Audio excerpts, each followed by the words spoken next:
Hey guys, back in the shop here. Got the track bar all figured out. All the suspension's done and ready for final welding. Picked up a G56 for the project here. And yeah, we'll give you a little show of how the suspension works.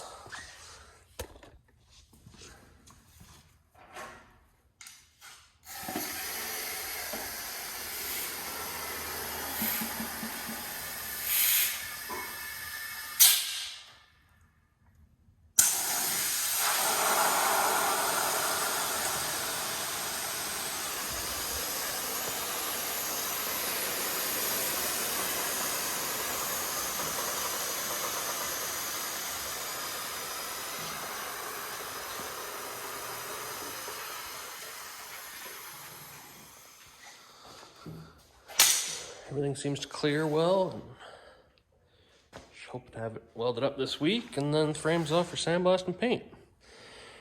Front diff's already off for sandblasting, so I can rebuild it and get it back in the frame.